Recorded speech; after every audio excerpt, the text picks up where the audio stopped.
கதை ஒன்று சொல்லுவாங்க, உங்களுக்கு தெரிஞ்சிருக்குன்னு நினைக்கிறேன். ஒரு கிராமத்தில் ஒரு பெரிய குளம் இருந்துதான். அந்த குளத்தில் வந்து முதலை ஒன்று இருக்கிறதா மக்களுக்குள்ள ஒரு பேச்சு. அதனால் யாரும் அந்த குளத்தில் போய் தண்ணி பிடிக்கிறதில்ல, போய் அதை புழங்குறதில்ல. அப்போது அங்கே இருக்கிற ஊர் தலைவர் என்ன நினச்சாராம், சரி இவங்க மக்களுடைய அதைரியத்தை போக்கணும், எப்படியாவது ஜனங்கள் அந்த குளத்தை புழங்கணும்னு சொல்லி ஒரு போட்டி ஒன்று வச்சாராம். அன்றைக்கி வந்து எல்லோரும் வந்து அந்த யாராவது ஒருவர் அந்த ஃபஸ்ட்டு யார் வந்து அந்த குளத்தை அந்த கரையிலேருந்து இந்த கரைக்கு நீந்தி வர்றாங்களோ அவங்களுக்கு நான் அவங்க கேட்குற பரிசை கொடுப்பேன், நீங்கள் யார் வர்றீங்க அப்படின்னு சொல்லி அன்றைக்கி கேட்டாராம். அன்றைக்கி எல்லாம் பெரிய கூட்டமே அங்கே கூடியிருந்துதான். ஆனால் காலையிலேருந்து சாயங்காலம் வரைக்கும் யாருமே குதிக்கலை. தலைவர் பார்த்துக்கிட்டே இருக்கார், யாரும் வரல. காலையாச்சு, மதியம் ஆச்சு. ஈவினிங் ஆன உடனே அந்தி மயங்குகிற நேரத்தில் ஒருத்தன் வேகமாக குதித்து வேகமாக வந்து நீந்தி தலைவரை வந்து தலைவர்கிட்ட வந்து நின்றுட்டான். அப்போ தலைவருக்கு ஒரே மகிழ்ச்சி, சந்தோஷம். நீ பரவாயில்ல, நீ ஒருவனாவது தைரியமாக ஆடிருக்கிய, இந்த ஊர் மக்களுக்கு இங்கே முதல்ல இல்லைங்கிறத நம்ம வந்து நிரூபிக்கிறதுக்கு நீ வந்திருக்கிற, ரொம்ப சந்தோஷம். உனக்கு என்ன பரிசு வேணும்னு கேட்டாராம்.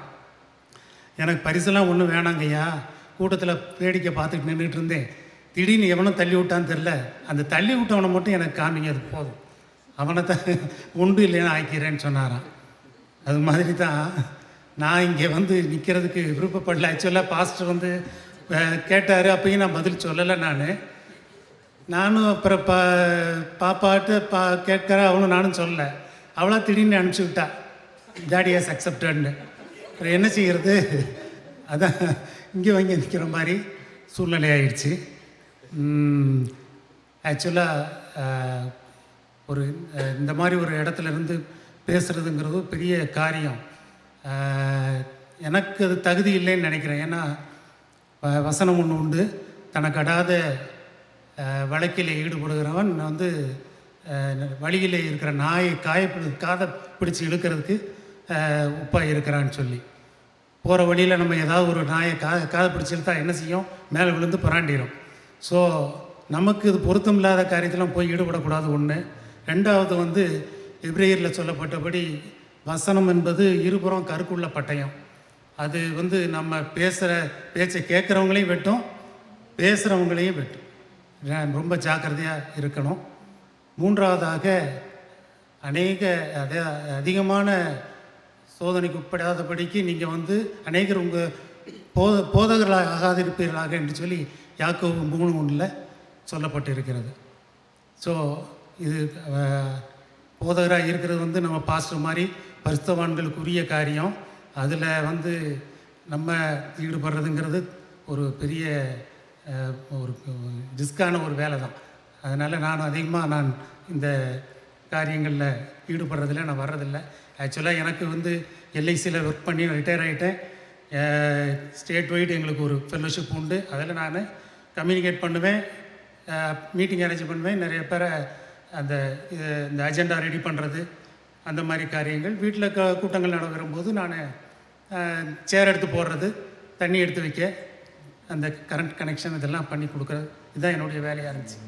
இந்த காரியம் எனக்கு புதிய காரியம். இருந்தாலும் குளத்தில் குதிச்சாச்சு, நீந்தி வரணும்.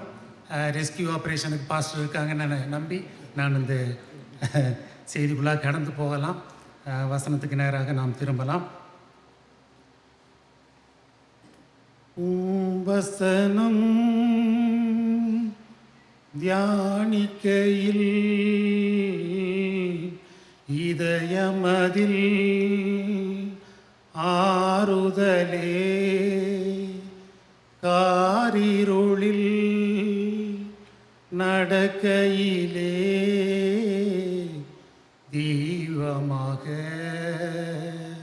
வழி நடத்தும், காரிருளில் நடக்கையிலே தீபமாக வழி நடத்தும். எங்களை அதிகமாக நேசிக்கிற நல்ல தகப்பனே, நன்றியோடு துதிக்கிறோம்ப்பா. ஆசீர்வதிக்கப்பட்ட இந்த மாலை வேளையில் ஆண்டவர் சமூகத்திலே உங்கள் வார்த்தையை கேட்பதற்காக வந்து நிற்கிறோம் சுவாமி. என் வார்த்தைகளும் இதயத்தின் தியானம் உங்கள் சமூகத்தில் பிரீதியாய் காணப்படுவதாக இயேசுவின் நாமத்தில் பிதாவே ஆமென். வசனத்தை திருப்பிக் கொள்வோம். ஆதியாகமம் 1ஆம் அதிகாரம் 3ஆம் அதிகாரம் 8வது வசனம். யாராவது சத்தமாய் வாசிங்கள். ஆதியாகமம் 3ஆம் அதிகாரம் 8ஆம் வசனம். பகலில் குளிர்ச்சியான வேளையிலே தோட்டத்தில் உலாவுகிற தேவனாகிய கர்த்தருடைய சத்தத்தை அவர்கள் கேட்டார்கள். அப்பொழுது ஆதாமும் அவன் மனைவியும் தேவனாகிய கர்த்தருடைய சந்நிதிக்கு விலகி தோட்டத்தின் விருட்சங்களுக்குள்ளே ஒளிந்து கொண்டார்கள். பகலின் குளிர்ச்சியான வேளையிலே தோட்டத்தில் உலாவுகிற தேவனாகிய கர்த்தருடைய சத்தத்தை அவர்கள் கேட்டார்கள். அப்பொழுது ஆதாமும் அவன் மனைவியும் தேவனாகிய கர்த்தருடைய சந்நிதிக்கு விலகி தோட்டத்தின் விருட்சங்களுக்குள்ளே ஒளித்து கொண்டார்கள். அண்டர்லைன் தி வேர்ட். தேவனாகிய கர்த்தருடைய சந்நிதிக்கு விலகி தோட்டத்தின் விருட்சங்களுக்குள்ளே ஒளித்து கொண்டார்கள். ஒரு மனிதனை ஆண்டவர் சிருஷ்டிப்பதற்கு முன்னாடி கர்த்தர் அவனுக்கு தேவையான அனைத்தையும் அவர் சிருஷ்டித்து வைத்தார் என்பதை நம்ம வேதாகமத்தில் பார்க்குறோம். பாடலில் கூட பாடணும். வறண்ட சூழ்நிலை வர்றதுக்கு முன்னாடி ஆண்டவர் வாய்க்காலை உண்டு பண்ணினார் என்பதை நாம் பாடலில் பாடணும். ஆண்டவர் முன்கூட்டியே எல்லாத்தையும் செய்த தேவன். எங்கள் வீட்டில் ஒரு பாப்பா இப்போ தான் பிறந்திருக்குது. அந்த பாப்பா பிறக்கிறதுக்கு முன்னாடியே டேனியல் என்ன பண்ணார், போய் அந்த பிள்ளைக்கு தேவையான ஸ்ட்ரோலர், கார் சீட்டு, டயப்பர், பைப்ஸு, இப்படி ஃபீடிங் பாட்டில் எல்லாத்தையும் வாங்கி வச்சிட்டார். அது பிறந்த உடனே தயாராக எல்லாம் இருக்குது, ரெடியாக இருக்குது. ஸோ ஒரு மனிதனே தன்னுடைய சந்ததிக்கு, அடுத்து வரக்கூடிய சந்ததிக்கு அது தேவையான அனைத்தையும் முன்கூட்டியே செய்து வைக்கிறதுக்கு கவனமாக இருப்பான் என்றால் ஆண்டவர் எவ்வளவு தூரம் கவனமாக இருப்பார். ஆண்டவர் ஆதியாகமம் 1வது அதிகாரம் 28, 29 பார்த்தீங்கன்னா அதில் பின்பு தேவன் அவர்களை நோக்கி, நீங்கள் பலுகி பெருகி பூமியை நிரப்பி அதை கீழ்ப்படுத்தி சமுத்திரத்தின் மச்சங்களையும் ஆகாயத்து பறவைகளையும் பூமியில் நடமாடுகிற சகல ஜீவ ஜந்துக்களையும் ஆண்டு கொள்ளுங்கள் என்று சொல்லி தேவன் அவர்களை ஆசீர்வதித்தார். இன்னும் தேவன் இதோ பூமியின் மேல் எங்கும் விதை தரும் சகலவித பூண்டுகளையும் விதை தரும் கனிமரங்களாகிய சகலவித விருட்சங்களையும் உங்களுக்கு கொடுத்தேன், அவைகள் உங்களுக்கு ஆகாரமாக இருக்க கிடவுது என்று சொல்லப்பட்டிருக்கு. ஆண்டவர் அவனுக்கு தேவையான அனைத்தையும் சிருஷ்டி வைத்து விட்டார். ஏதேன் தோட்டத்தில் அவனுக்கு குறைவானது ஒன்றுமே இல்லை. ஆனாலும் கூட மனிதன் பாவம் செய்தான், கர்த்தருடைய கட்டளையை மீறினான், தேவனுக்கு விரோதமாக பாவம் செய்தான். அந்த பாவத்தின் நிமித்தமாக அவன் என்ன செய்கிறான்னா, கர்த்தருடைய சந்நிதிக்கு விலகி தோட்டத்தின் விருட்சங்களுக்குள்ளே ஒளித்து கொண்டான். அந்த ஆண்டவர் கொடுத்த ஆசீர்வாதங்கள் அதில் ஒன்று இந்த விருட்சம், அவனுக்கு கொடுத்த கனி தரும் மரங்கள், அந்த விருட்சங்கள் ஆண்டவன் அவனுக்கு கொடுத்த ஆசீர்வாதம். அவன் என்ன பண்ணுறான், ஆண்டவருடைய கட்டளையை மீறுறான், பாவம் செய்கிறான், கர்த்தருடைய சந்நிதிக்கு விலகிறான், அவரை சந்திக்க விருப்பம் இல்லாமல் விலகி செல்கிறான். ஆனால் எங்கே ஒழித்துக் கொள்கிறான் என்றால், ஆண்டவர் அவனுக்காக ஆசீர்வாதமாக வைத்த அந்த விருட்சங்களுக்கு பின்னாடி போய் ஒளிந்து கொள்கிறான். ஆண்டவர் வேண்டாம், ஆனால் ஆண்டவர் கொடுத்த ஆசீர்வாதம் வேணும். அதில் ஆண்டவரிடந்து விலகி போகிறதுக்கு அது பயன்படணும் என்று அவனுடைய எண்ணம் இருக்கிறது. அதனால தான் ஆண்டவர் பார்க்குறார், ஆதாமே நீ எங்கே இருக்கிறாய். அது எங்கே இருக்கிறான்னா அவரை தெரியாமல் கேட்குற குரல் அல்ல. நான் எங்கே வச்சேன் உன்னைய, நீ இப்போ எங்கே இருக்க, உன்னுடைய நிலைமை ஏன் இப்படி போனது, ஏன் இப்படி இறங்கி போனது, உன்னதமான ஒரு இடத்துல வச்சுருந்தேனே, அது ஏன் இப்படி தாழ்ந்து போனாயே என்று அந்த ஒரு வருத்தத்தோடு கேட்கிற குரல் அது. இன்றைக்கும் கூட நிறைய பேர் நம்ம பார்க்குறோம், குழந்தை வேணும்னு சொல்லி ரொம்ப முட்டி மோதி ஜெயிப்பாங்க. ஆனால் ஆண்டவர் குழந்தையை கொடுத்துருவார். அந்த ஆசீர்வாதம் கிடைத்த பின்னாடி குழந்தையை கூட்டிகிட்டு சர்ச்சுக்கு வர மாட்டாங்க.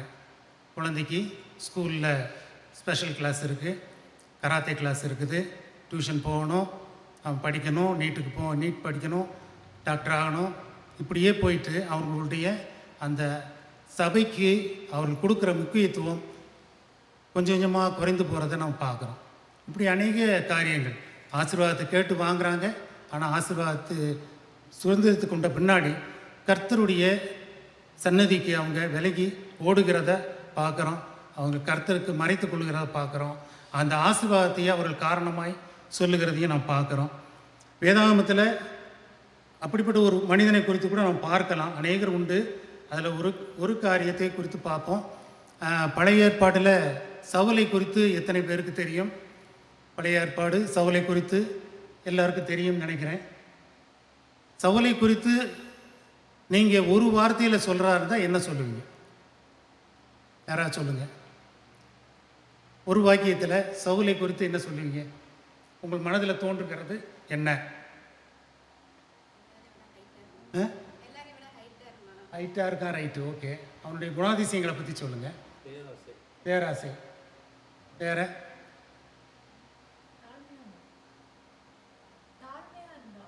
ஆ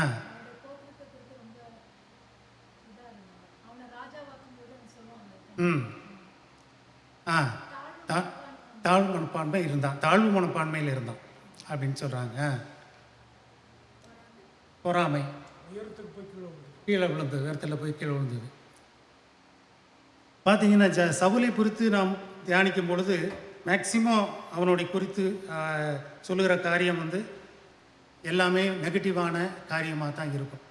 அவனுடைய எல்லா குணாதிசயங்களும் நெகட்டிவாக இருக்கிற மாதிரி தான் தோணும். ஆனால் எனக்கு சவுலை ரொம்ப பிடிக்கும், சவுல் மாதிரி இருக்கணும் கூட நான் நினைப்பேன். அப்படின்னா நீங்கள் என்ன நினைப்பீங்க? இந்த மனுஷனை எதுக்கு இங்கே கூப்பிட்டு வந்து பாஸ்டர் இங்கே நிற்க வச்சாருன்னு கூட நினைக்கலாம் இல்லையா? சவுலை குறித்து நீங்கள் முழுமையாக படித்திருந்தீங்கன்னா ஒரு காரியத்தை உங்களுக்கு அதை உங்களுக்கு மனசில் திருப்பி கொண்டு வரதுக்கு விருப்பப்படுகிறேன். 1 சாமுவேல் 9ஆம் அதிகாரத்தை நீங்கள் எடுத்துக்கொள்ளுங்கள்.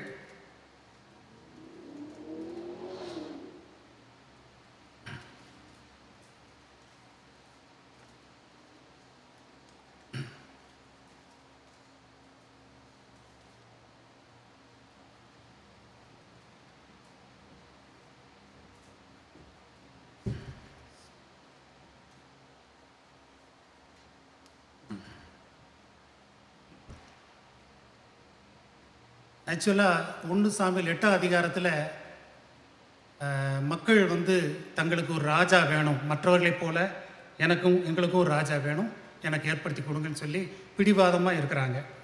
கர்த்தர் சாமுவேல் மூலமாக இவ்வளோ தடவை சொல்கிறார், ராஜா ஒருவன் ஏற்பட்டு விட்டானால் உங்களுக்கு இந்த விதமான தொந்தரவுகள்லாம் வரும், பிரச்சனைகள் வரும், அதெல்லாம் நீங்கள் தயாராக இருக்கணும் அப்படின்னு சொல்லி எவ்வளவோ எச்சரிக்கிறாங்க. ஆனாலும் கூட ஜனங்கள் எங்களுக்கு கண்டிப்பாக ஒரு ராஜா வேண்டும் என்று அவருக்கு சொன்னதுனால எப்படியும் தொலைஞ்சு போ அப்படின்னு சொல்லி ஆண்டவர் வந்து என்ன செய்கிறாரு? ஒரு ராஜாவை அவங்களுக்கு என்று ஏற்படுத்தி கொடுக்கிறார். இந்த ராஜா எந்த கோத்திரத்திலிருந்து வரான்னா பென்யமின் கோத்திரத்திலிருந்து வரான். பெஞ்சமின் கோத்திரத்தை பற்றி ஆதியாகமத்தில் யாக்கோபு கடைசியாக அவன் மரித்து போகிறதுக்கு முன்னாடி ஆசீர்வதிக்கும் போது அவன் சொல்லுகிற காரியம் என்னென்னா, அவன் பீறுகிற ஓனாய், பெஞ்சமின் கோத்திரம் பீறுகிற ஓனாய் என்று சொல்லப்படுகிறது. ஆனால் அதே சமயத்தில் மோசே அவன் பரத்துக்கு எடுத்துக்கொள்வதற்கு முன்பாடி அவன் ஆசீர்வதிக்கும் பொழுது பெஞ்சமின் கோத்திரத்தை பற்றி அவன் சொல்லுறது கர்த்தருக்கு பிரியமானவன். ரெண்டும் கான்ட்ராக்டிக்காக இருக்குது, ரெண்டும் எதிர்மறையான ஒரு காரியங்கள். இது ரெண்டும் சேர்ந்த கலவையாக தான் அந்த பெஞ்சமின் கோத்திரம் இருக்கிறத நம்ம பார்க்குறோம். அதில் வந்தவன் தான் சவுல். அதிலிருந்து ஆண்டவர் ஒருவனை தேர்ந்தெடுக்கிறார். கர்த்தர் ஒருவனை தேர்ந்தெடுத்தார்னா நிச்சயமாக அது ஒரு பெஸ்ட்டாக தான் இருக்க முடியும். ஏன்னா நம்மளே உலகத்தில் எத்தனையோ ரெக்ரூட்மெண்ட் நடக்குது. வர்ற கேண்டிடேட்ஸ்லேயே பெஸ்ட்டு கேண்டிடேட் தான் வந்து ஒரு கம்பெனி எடுக்கிறாங்க. கனடாவில் ஒரு வீடு பார்க்கணுன்னா கூட உங்கள் பழைய வரலாறுலாம் பார்த்துட்டு தான் ஒரு வீடை கொடுக்குறாங்க. அப்படி இருக்கும் பொழுது ஒரு கர்த்தரால் தேர்ந்தெடுக்கப்பட்டு சமஸ்த இஸ்ரேலுக்கும் தலைவனாக இருக்கக்கூடிய ஒருவனை கர்த்தர் நியமிக்கும் பொழுது நிச்சயமாக அது ஒரு பெஸ்ட்டாக தான் இருக்கணும். அன்றைக்கி இருந்த அத்தனை இஸ்ரேல் ஜனங்கள் மத்தியிலையும் சவுல் ஒரு பெரிய உத்தமமான ஒரு மனிதனாகத்தான் இருந்திருக்க முடியும். ஆண்டவராக இயேசு கிறிஸ்து முழுதும் ஜெபிச்சுட்டு கீழே வந்து தான் 12 சீசரை தேர்ந்தெடுக்கிறார். அதில் ஒருத்தன் தான் யூதாஸ் காரியத்து. இந்த யூதாஸ் காரியத்தை அன்றைக்கு இருந்த ஜனங்களுக்குள்ளே அவன் நல்ல ஒரு மனிதனாக தான் இருந்திருக்கணும். ஏன்னா ஆண்டவரே தேர்ந்தெடுத்திருக்கார். 12 பேரில் ஒருத்தனாக அவனை தேர்ந்தெடுக்கிறார். ஆனாலும் கூட பணப்பை அவன் கையில் வந்த பிறகு அந்த ஆசீர்வாதத்தை கண்ட பின்பு அவன் பிசாசுக்கு இடம் கொடுத்ததை நாம் பார்த்துருவோம். இந்த விருட்சங்களுக்குள்ளே ஒளிந்து கொள்கிற மனப்பான்மை. இங்கே சவுலை பிரித்து பார்க்கும்போது கூட நீங்கள் பாருங்கள், ஒரு 12 காரியம் சீக்கிரமாக பார்க்கலாம். 9வது அதிகாரத்தில் 4ஆம் வசனம் பாருங்கள். அப்படியே அவன் எப்ராயிம் மலைகளையும் சலீஷா நாட்டையும் கடந்து போனான். அங்கே அவைகளை காணாமல் அந்த முன்னாடி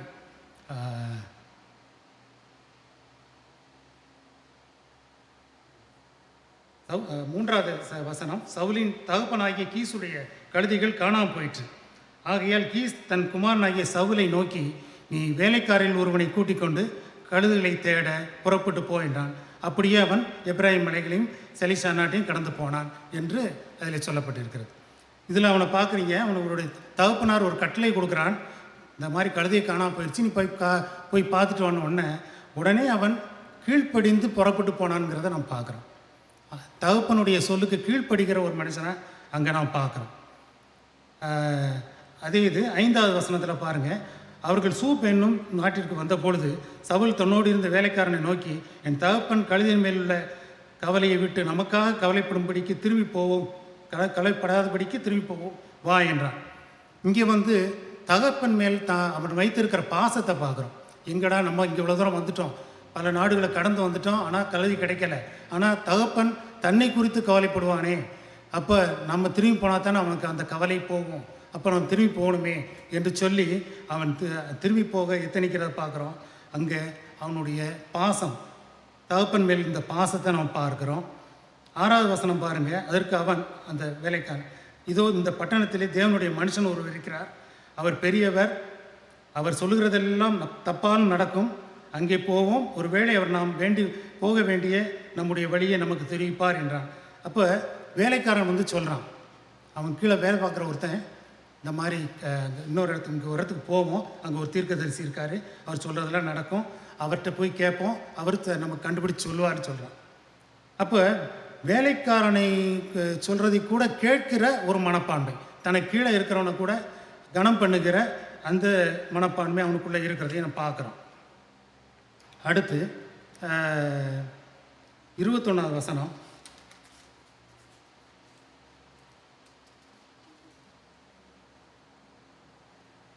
அங்கே சாமுவேலை சந்திக்கிறான். அதே சமயத்தில் சாமுவேலை சந்திக்கிறதுக்கு முன்னாடி அவன் வந்து அங்கே இருக்கிற சவுல்கிட்ட போனாலும் நம்ம சாமுவேல்கிட்ட போனால் நம்ம வந்து அவருக்கு காணிக்கை கொடுக்கணுமேங்கிறான். காணிக்கை கொடுக்கணும், இப்போ ஊழியக்காரரை கணம் பண்ணணும், அவருக்கு வந்து நம்ம கொடுக்க வேண்டிய காணிக்கை கொடுக்கணும்னு சொல்லி ஊழியக்காரரை மதிக்கிற குணத்தையும் நம்ம பார்க்குறோம். 7வது வசனத்தில். 21வது வசனம் பார்த்தீங்கன்னா, அப்பொழுது சவுல் பிரயுத்தமாக, நான் இஸ்ரவேல் கோத்திரங்களில் சிறிதான பென்யமீன் கோத்திரத்தான் அல்லவா, பென்யமீன் கோத்திரத்து குடும்பத்தில் எல்லாம் என் குடும்பம் அற்பமானது அல்லவா, நீர் இப்படிப்பட்ட வார்த்தையை என்னிடத்தில் சொல்வானேன் என்று சொல்லும் பொழுது அவனுடைய தாழ்மையை நாம் அங்கே பார்க்குறோம். அவர் அந்த நான் சின்ன கோத்திரம், இதிலேருந்து அதிலே குடும்பம், என் குடும்பம் ரொம்ப சின்னது, என்னையே நீங்கள் வந்து அபிஷேகம்னு நினைக்கிறீங்க, நான் அதுக்கு தகுதி இல்லை என்பதை சொல்லுகிற ஒரு தாழ்மையுள்ள குணம். இது 10ஆம் அதிகாரம் 10ஆம் வசனத்தில் பார்த்தோம்னா, அவன் அபிஷேகிக்கப்பட்டவனாகவும் அதே சமயத்தில் தீர்க்க தரிசன வரம் பெற்றவனாகவும் காண்கிறோம். அவனை அங்கே வந்து சாமுவேல் அவனை வந்து அபிஷேகிக்கிறார். அவர்கள் அந்த மலைக்கு வந்த பொழுது இதோ தீர்க்கதரிசியின் கூட்டம் அவனுக்கு எதிராக வந்தது. அப்பொழுது அவன் தேவனுடைய ஆவி அவன் மேல் இறங்கினதனால் அவனும் அவர்களுக்குள்ளே தீர்க்க தரிசனம் சொன்னான். அப்போ தேவ ஆவி அவன் மேல் இறங்குகிறது, அவன் தீர்க்க தரிசனம் சொல்கிறான். அப்படிப்பட்ட ஒரு குவாலிட்டி உள்ளவனாக நாம் பார்க்குறோம். 16வது வசனத்தில்,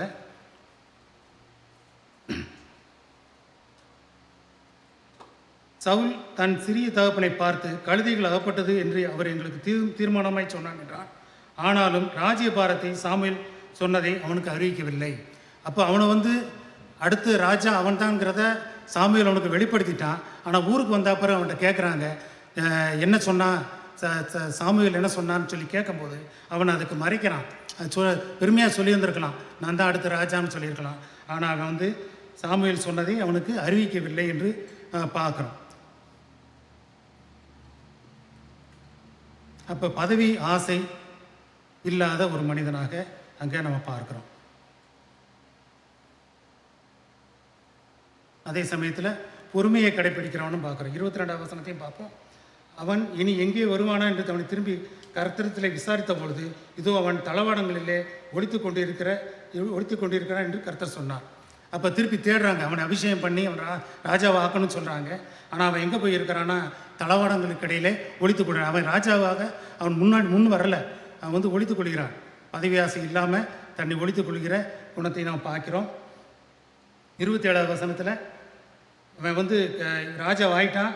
ஆனால் மக்கள் என்ன பண்ணுறாங்க, அவனை வந்து சில குரூப்பு வந்து அவனை வந்து கேவலமாக பேசுகிறாங்க. ஆனாலும் பேலியாளின் மக்கள் இவனா நம்மை ரட்சிக்கிறான் என்று சொல்லி ரட்சிக்கப் போயிடுவான்னு சொல்லி அவனுக்கு காணிக்கை கொண்டு வராமல் அவனை அசட்டை பண்ணினார்கள். அவனோ காது கேளாதன் போல் இருந்தான். அவனை ராஜா ஆயிட்டான், அவனை குறித்து கொஞ்சம் மட்டமாக பேசுகிறாங்க. ஆனாலும் கூட அவன் என்ன பண்ணுறான், அதை குறித்து காது கேளாதவன் போல் இருந்தான். அப்போ அவனுக்குள்ள ஒரு சகிப்புத்தன்மை இருக்கிறத பார்க்குறோம். தன்னை என்னதான் கேவலப்படுத்தினாலும் பேசினாலும் அதையெல்லாம் பொறுமையாக கேட்டுக்கொள்ளுகிற மனப்பான்மை அவனுக்குள்ளே இருக்கிறது. 11 அதிகாரம் 5வது வசனம், இதோ சவுல் மாடுகளின் பின்னாலே வயலிலிருந்து வந்து ஜனங்கள் அழுகிற முகாந்திரம் என்ன என்று கேட்டான். ராஜா ஆயிட்டான்.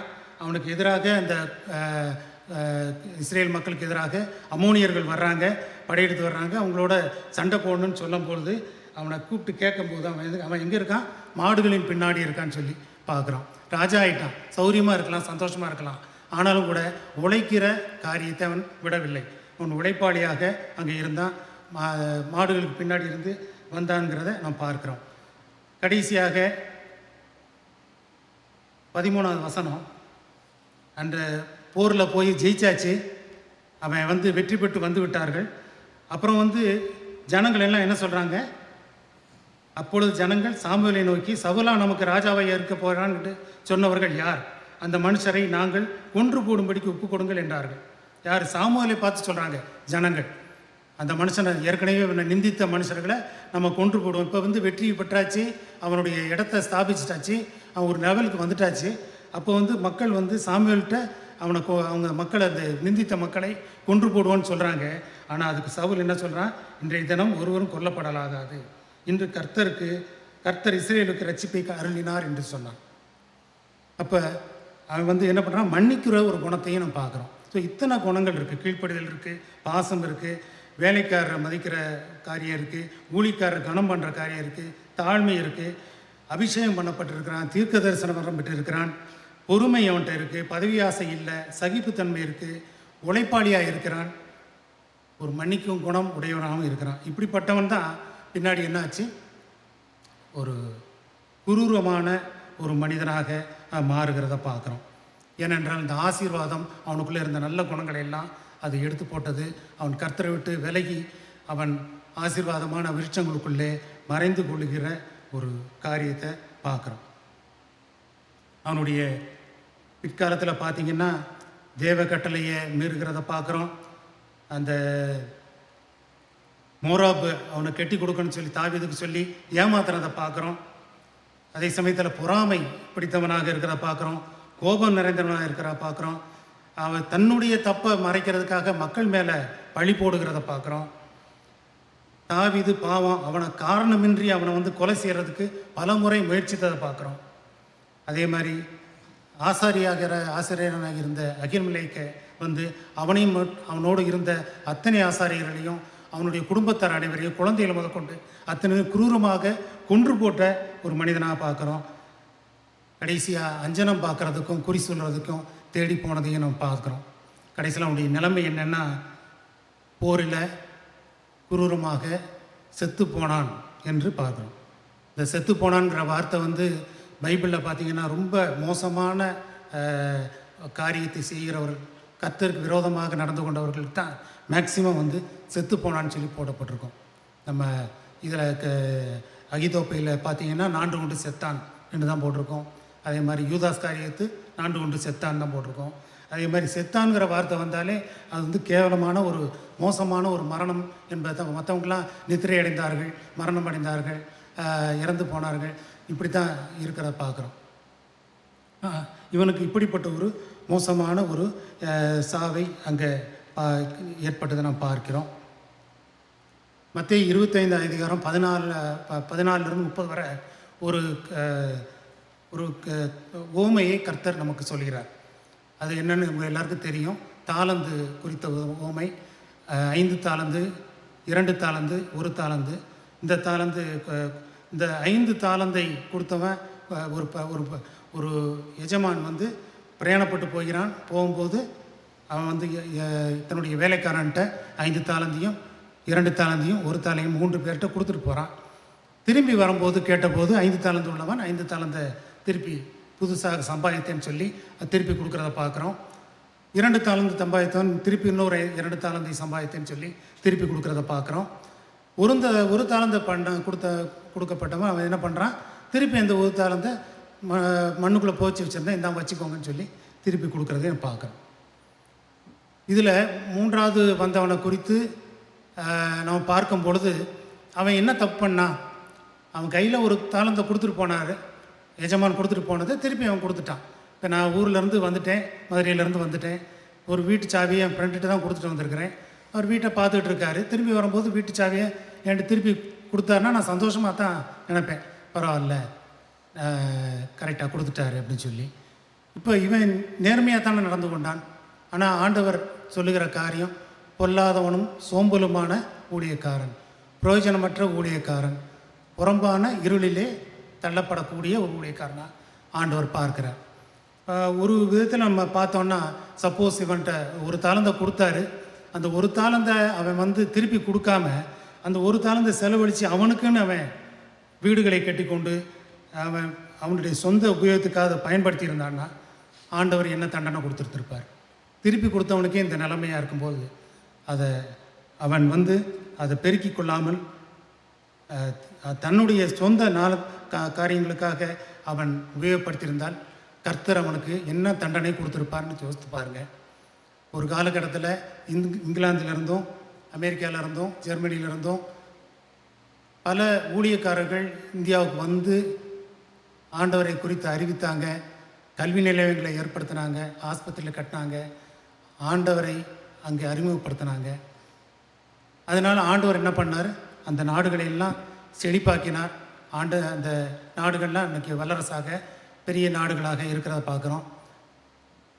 ஆனால் நாளடைவில் என்னாச்சு, இந்த ஆசீர்வாதங்களுக்குள்ளே தங்களை மறைத்து கொண்டதுனால அந்த நாடுகளெல்லாம் இன்றைக்கி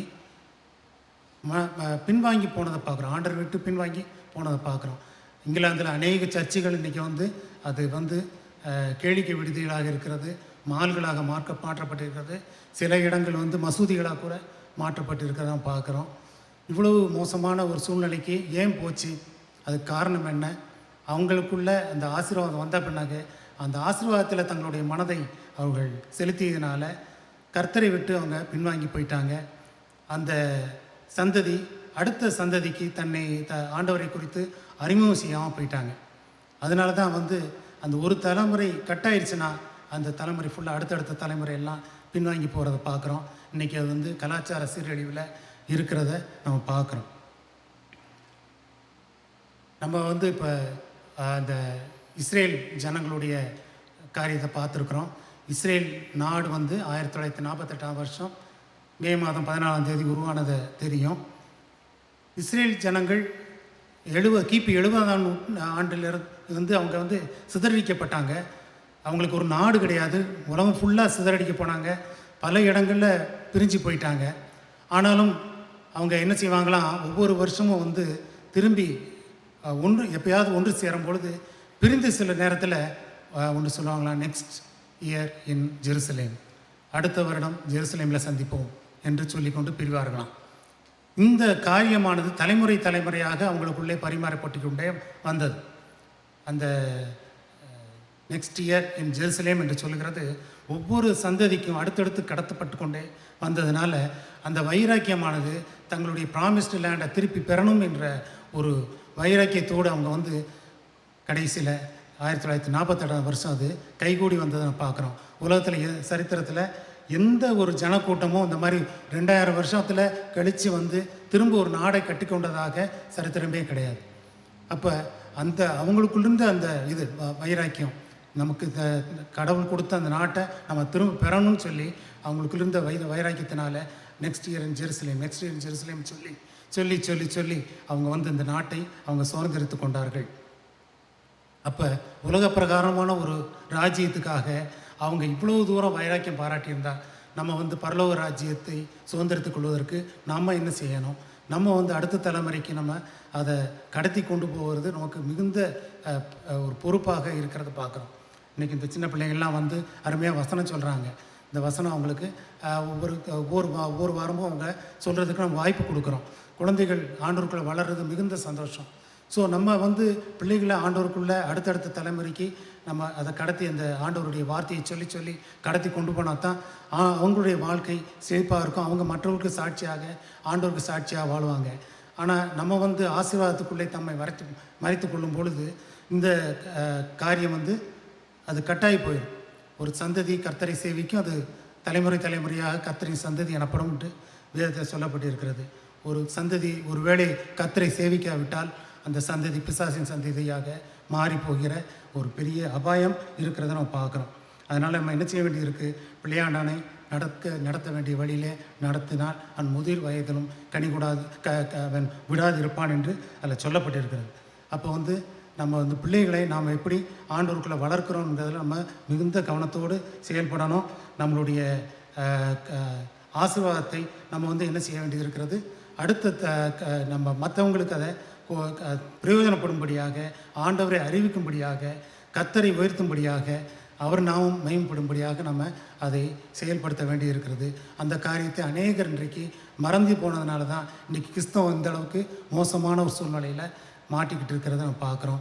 நம்ம வந்து ஆண்டவருடைய அந்த ஆசீர்வாதத்தை கர்த்தருக்கென்று நம்ம செலவழிப்போம், கர்த்தரை உயர்த்துவோம், கர்த்தரை மகிமைப்படுத்துவோம். ஒரே ஒரு சென்டென்ஸை மட்டும் சொல்கிறேன். நம்மளுடைய ஒரே குறிக்கோளாக ஒரே ஒரு சென்டென்ஸ் மட்டும் நம்ம மனசில் வச்சுருப்போம். I am nobody telling everybody about somebody who saves anybody. இந்த ஒரு வார்த்தையை மட்டும் மனதிலே எப்பொழுதும் நம்ம நினைத்துக்கொள்வோம். I am nobody telling everybody about somebody who saves anybody. ஆண்டவருடைய நாமத்தை மாத்திரம் நாம் உயர்த்துவராக காணப்படுவோம். ஆசீர்வாதங்களை நாம் ஆண்டவருடைய ராஜ்யத்தை கட்டி எழுப்பதற்காக நாம் பயன்படுத்துவோம். கர்த்தர் தாமே ஆசீர்வதிப்பார்கள். ஆமென்.